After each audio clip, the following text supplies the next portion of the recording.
आज की ये कहानी क्राइम की दुनिया की एक ऐसी कहानी है जो पति पत्नी जैसे अनोखे रिश्ते को शर्मसार कर देने वाली है। इस कहानी को सुनकर आप भी हैरान हो जाएंगे कि कोई इंसान इतना भी नीचे कैसे गिर सकता है। तो नमस्कार दोस्तों, मैं हूं अभी और आप देख रहे हैं अमेजिंग क्राइम स्टोरी की एक और नई कहानी। बात है छत्तीसगढ़ के बिलासपुर की। बिलासपुर के अंदर एक छोटा सा शहर उसलापुर है। तो बात यह है कि इस बिलासपुर के अगल बगल पिछले कई महीनों से पुलिस को यह जानकारी मिल रही थी कि यहाँ नकली नोटों की कारोबारी चल रही है, पर यह बहुत बड़े पैमाने पर नहीं चल रहा था, लेकिन आगे एक खतरा बन सकता था। उनका काम करने का तरीका ऐसा था कि वो गड्डियों के बीच में 2-4 नकली नोट मिला देते थे और किसी को पता नहीं चल पाता था, पर बाद में लोगों को पता चलता था। तो ऐसे में ही पुलिस के पास कुछ शिकायतें आई, कुछ बैंक से और कुछ लोकल लोगों से। जब पुलिस ने थोड़ी जांच की तो पता चला कि इसके पीछे कोई बहुत बड़ा गैंग नहीं, बल्कि लोकल तौर पर ही यह काम किया जा रहा है। पुलिस लगी रही पर कोई सुराग नहीं मिल पा रही थी। फिर बहुत दिनों बाद पुलिस को एक जानकारी मिलती है कि उसी उसलापुर में पवन नाम का एक शख्स है। उसका एक अपना फोटोग्राफी और सीसीटीवी कैमरे की शॉप है और वह भी इस नकली नोटों के कारोबारी में शामिल है। लेकिन फिर भी पुलिस को उसके खिलाफ कोई सबूत नहीं मिल पा रही थी। लेकिन फाइनली 7 मार्च को पुलिस ने पवन के घर में और दुकान में छापे मारने की प्लानिंग बनाई। अब सुबह सुबह पुलिस की टीम पवन के घर पहुंचती है और घर तलाशना शुरू करती है। उस दौरान उन्हें कई सारी अजीब अजीब चीज़ें मिलती है। पुलिस को वहां से प्रिंटिंग मशीन मिलती है, इंक और कुछ ऐसे पेपर मिलते हैं जो कि बहुत अच्छे क्वालिटी के थे, जिस पर आराम से नकली नोट बनाए जा सकते थे। पर पवन एक फोटोग्राफर था, इसलिए पुलिस भी कंफ्यूज थी। पुलिस को कुछ नोटें भी मिली। छापेमारी के दौरान जो भी चीज़ें मिल रही थी पुलिस उसे कलेक्ट करती जा रही थी। इसी दौरान एक दूसरे कमरे में जाने पर एक बड़ी सी सफ़ेद कलर की पानी की टंकी दिखती है। पवन से पूछने पर पता चलता है कि घर में काम चल रहा है और देखने पर भी पता चल रहा था कि हाँ, सच में घर पर काम चल रहा है। पर पुलिस को लगता है कि इसमें भी नकली नोट हो सकता है। जब उस पानी की टंकी को खोला गया तो पानी के अंदर प्लास्टिक में पैक कुछ चमकदार चीज़ें दिखाई देती है। पुलिस को लगता है कि हाँ, अब हमारा मेहनत रंग लाई और जिसकी खोज चल रही थी अब वह चीज़ मिल गई। जब उन सबको बाहर निकाला जाता है और जब पहला पैकिंग खोला जाता है तो उसमें से एक टाइल्स कटर निकलता है। पुलिस को लगता है कि नकली नोटों से इस टाइल्स कटर का क्या कनेक्शन है। पुलिस को पैकिंग खोलने में ही काफ़ी समय लग रहा था, क्योंकि सारे डबल ट्रिपल प्लास्टिक के अंदर डक टेप से पैकिंग किया गया था। इसी दौरान एक दूसरा पैकेट खोला जाता है और खोलने के बाद उसमें से जो चीज़ निकलती है उसे देखकर सभी पुलिसकर्मी हैरान हो गए और डर भी गए, और उसे जानने के बाद आपके भी रोंगटे खड़े हो जाएंगे। उस पैकेट से एक इंसानी शरीर के हाथ के टुकड़े निकलते हैं। पुलिस भी समझ नहीं पा रही थी कि हम खोजने क्या आए थे और मिल क्या रहा है। जब उन सारे पैकेटों को खोला गया तो 5 पैकेटों में 5 टुकड़ों के अंदर पूरी एक इंसानी शरीर की बॉडी मिलती है।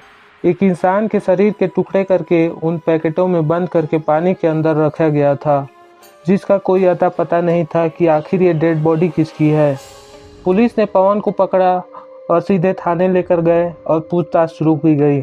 पवन कुछ बताने को तैयार नहीं था और कहता है कि मुझे कुछ नहीं पता कि ये लाश वहाँ कहाँ से आई। वह बताता है कि मैं तो कई दिन घर से बाहर भी रहता था और मेरे कई सारे दुश्मन भी हैं। अब पुलिस भी नहीं समझ पा रही थी कि आखिर क्या सच है और क्या झूठ। तब पुलिस ने पवन के घर वालों के बारे में पता करना शुरू किया तो पता चलता है कि पवन करीब 10 साल पहले एक सती साहू नाम की लड़की से प्यार करता था, और जब घर वालों के बात पता चली थी तो दोनों तरफ के परिवार में आपसी रजामंदी से पवन और सती साहू की शादी करा दी गई थी। शादी के बाद दोनों उसलापुर में खुशी खुशी रहने लगे। पवन का कामकाज भी ठीक ठाक चल रहा था। फोटोग्राफर था, सीसीटीवी कैमरे की दुकान भी थी। फिर उनके 2 बच्चे हुए, एक की उम्र 5 साल, एक की उम्र 7 साल। सब ठीक चल रहा था। तभी कोरोना काल आ गया। लेकिन कोरोना काल के बाद से ही पवन का बिहेवियर अपने पत्नी सती साहू को लेकर कुछ ठीक नहीं चल रहा था। उसको शक था कि उसकी पत्नी का किसी के साथ अफेयर है और सती को भी कहीं से पता चल गया था कि उसका पति कुछ गैर कानूनी कार्यों में शामिल है। अब इन बातों को लेकर दोनों में झगड़ा होता रहता था। इन सब को जानने के बाद पुलिस ने कहा कि सती साहू से ही पता करते हैं कि आखिर मामला क्या है। तो अब पता चलता है कि सती साहू दिसंबर में लास्ट बार अपने फैमिली के बर्थडे पार्टी में देखी गई थी। उसके बाद से अब तक किसी से कोई बातचीत नहीं हुई और 6 जनवरी के बाद से उसके मोबाइल में भी किसी से बात नहीं की गई थी। और 6 जनवरी से 6 मार्च आ चुका था। अब पुलिस पवन से फिर से पूछताछ शुरू करती है और पूछती है कि तुम्हारी पत्नी सती साहू कहाँ है। तो अब फिर से एक नई कहानी बताता है कि हमारा झगड़ा होता था, ये बात सच है, पर उसका किसी के साथ अफेयर था और 6 जनवरी को वह उसी लड़के के साथ भाग गई। पुलिस ने पूछा कि फिर दोनों बच्चों को कहाँ किया, तो बताता है कि उन्हें पिता के घर भेज दिया क्योंकि माँ थी नहीं। पुलिस ने कहा कि फिर इतना सब हो जाने के बाद तुमने रिपोर्ट क्यों नहीं की। तो पवन कहता है कि एक तो बदनामी होती कि मेरी पत्नी भाग गई छोड़कर, और दूसरी कि पुलिस मुझे भी परेशान कर सकती थी क्योंकि उससे लड़ाई झगड़ा होता था तो उसके घर वाले और उल्टा मुझे भी फंसा सकते थे।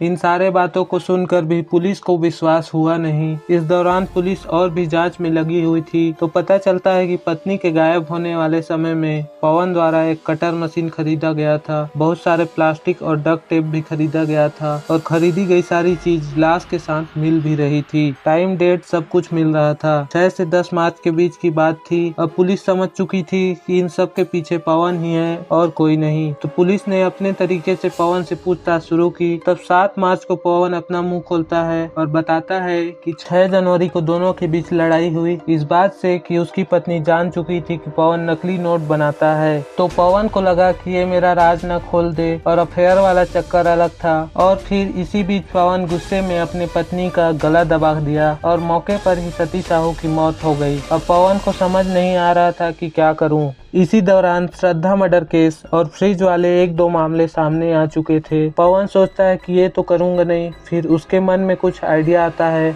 वह दुकान से एक बड़ी सी पानी की टंकी लाता है और वो सब plastic, duct tape, cutter machine फिर अपना काम शुरू कर देता है।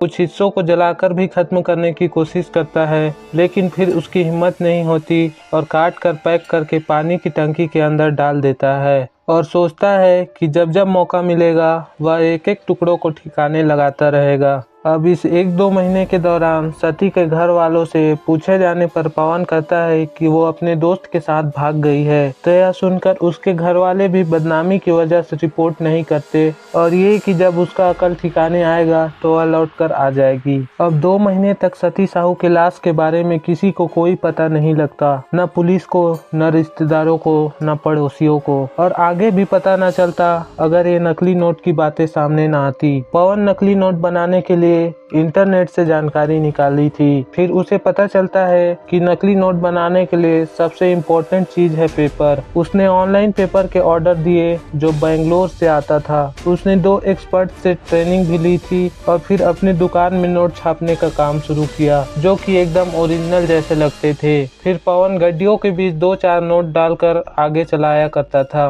और इसी तरह वह नकली नोट के काम को अंजाम दे रहा था। तो इस नकली नोट के इस पहल ने एक मर्डर माइस्ट्री को सुलझा दिया जो कि कभी सामने भी नहीं आता। तो फिलहाल पवन जेल में है और केस चल रहा है। तो यही थी हाल में हुई एक सच्ची क्राइम की घटना। वीडियो पसंद आया हो तो एक लाइक कर दें और ऐसे ही क्राइम से जुड़े वारदात जानने के लिए हमारे चैनल अमेजिंग क्राइम स्टोरी को सब्सक्राइब कर दें।